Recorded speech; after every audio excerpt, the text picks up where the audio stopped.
a road to peace, prosperity, opening up, as well as innovation. Following this second annual Belt and Road Forum in Beijing, Chinese President Xi Jinping spoke about the achievements made during the 3 days of in-depth discussion and exchanges of opinions. More than 5 years since it was first proposed, the Belt and Road Initiative has grown into one of the most promising platforms for international cooperation, with solid progress and a shifting focus on high-quality development. And this time, 40 heads of states and international organizations are making joint efforts to bring the initiative to a higher level of quality and sustainability. 我们丰富了共建“一带一路”合作理念。 We enriched the concept of Belt and Road cooperation and jointly reaffirmed our commitment to its high-quality development. Guided by the principle of extensive consultation, joint contribution and shared benefits, the parties have conducted consultations as equals, jointly shouldered responsibilities and enjoyed benefits together. 欢迎所有感兴趣的国家都参与进来。 2 years ago, during the first Belt and Road Forum, positive consensus and fruitful outcomes were achieved. Officials say the results were even better this time, with higher quality outcomes. A full range of 283 outcomes were reached, including both governmental cooperation agreements and initiatives, as well as concrete cooperation projects involving participation of the business sector. Moreover, a massive number of business contracts were signed at the forum. 论坛期间 举行的企业家大会 A great many business representatives participated in the CEO conference. They signed project cooperation agreements worth over $64 billion. All of this shows that Belt and Road cooperation is in sync with the times, widely supported, people-centred and beneficial to all. Meanwhile, a joint communique was also released by which countries reaffirmed that strengthening multilateralism remains essential in addressing global challenges. In the face of rising protectionism and unilateralism, China has presented a new model of globalization, which is not only a continuity that spread from the ancient Silk Road, but also a chapter that injects a new impetus to the global growth. With vision and hope, President Xi has told the over 3,000 people in his audience his interpretations of the May 4th movement in the new era. He said Chinese youth of the new era should bear responsibilities of the times. 新时代中国青年 Young people today should shoulder the responsibility of the times. They should face obstacles fiercely, forge ahead in waves, and open up a new era by clearing a path through the forest and make achievements by overcoming difficulties. Xi admitted there will definitely be daunting challenges, difficulties, and obstacles in the new journey toward the great rejuvenation of the Chinese nation. But he said the May 4th movement's spirit of perseverance is especially needed during the process, and the Chinese youth should always maintain their fine tradition of forging ahead. 全社会都要充分信 The whole society should fully trust the young people.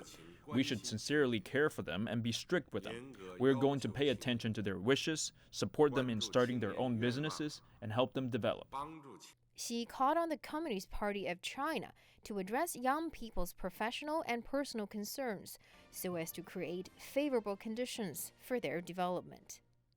President Xi Jinping has set the tone for his interpretations of May 4th movement spirit in this new era. He asked all aspects of society to care for and serve the youth, as well as create a sound environment for them to develop, innovate, and do pioneering work.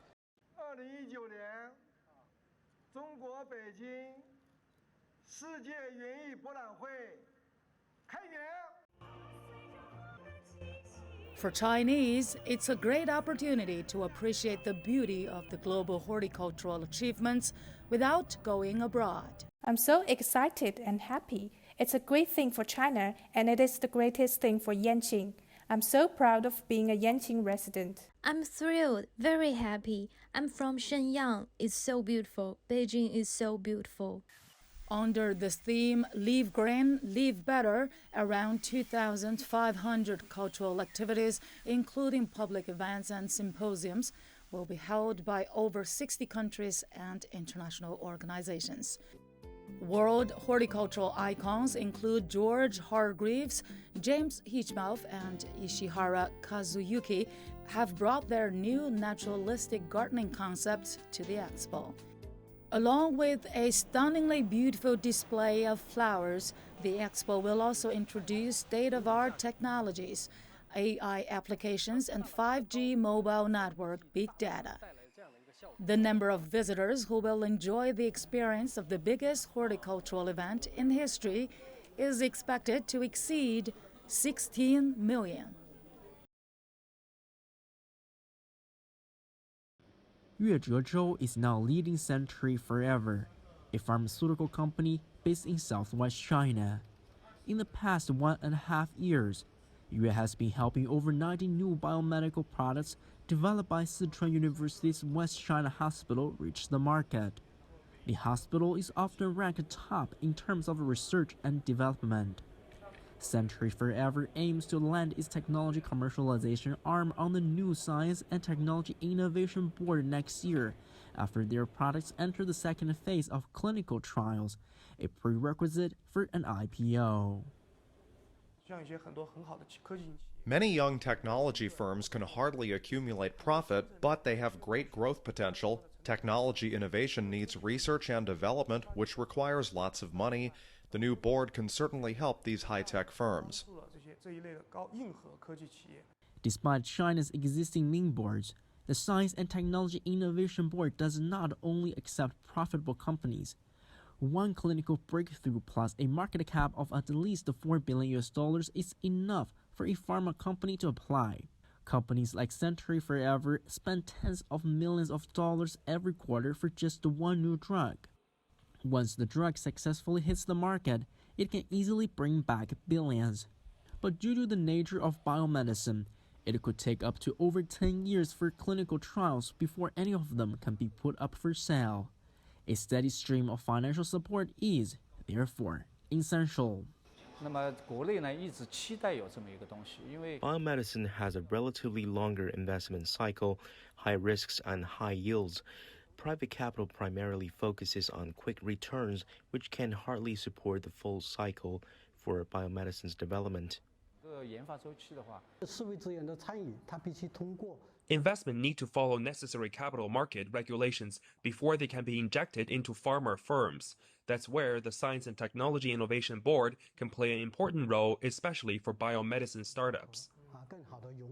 Security experts believe the new board can also offer more assistance to tech firms from China's landlocked region, such as Chengdu, the capital city of China's southwest Sichuan province.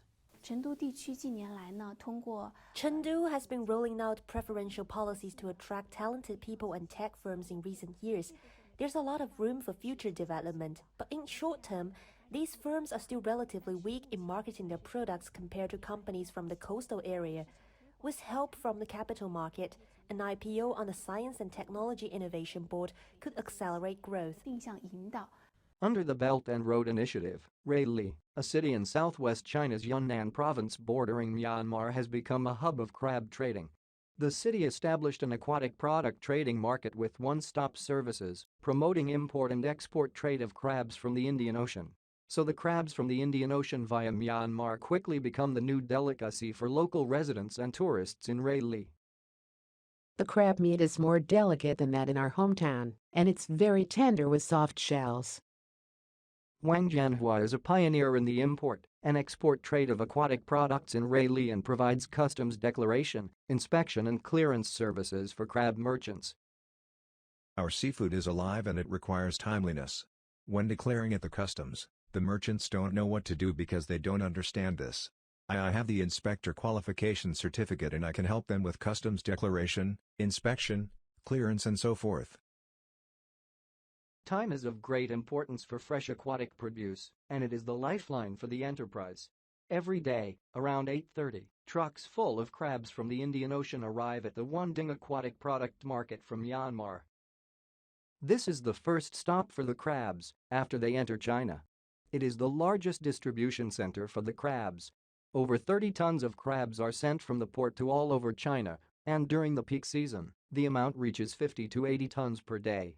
By the end of 2022, the domestic section of the Trans-Asian Railway is expected to be fully completed. Ruili will be connected with the national railway network and the merchants expect that the railway will be constructed in Myanmar.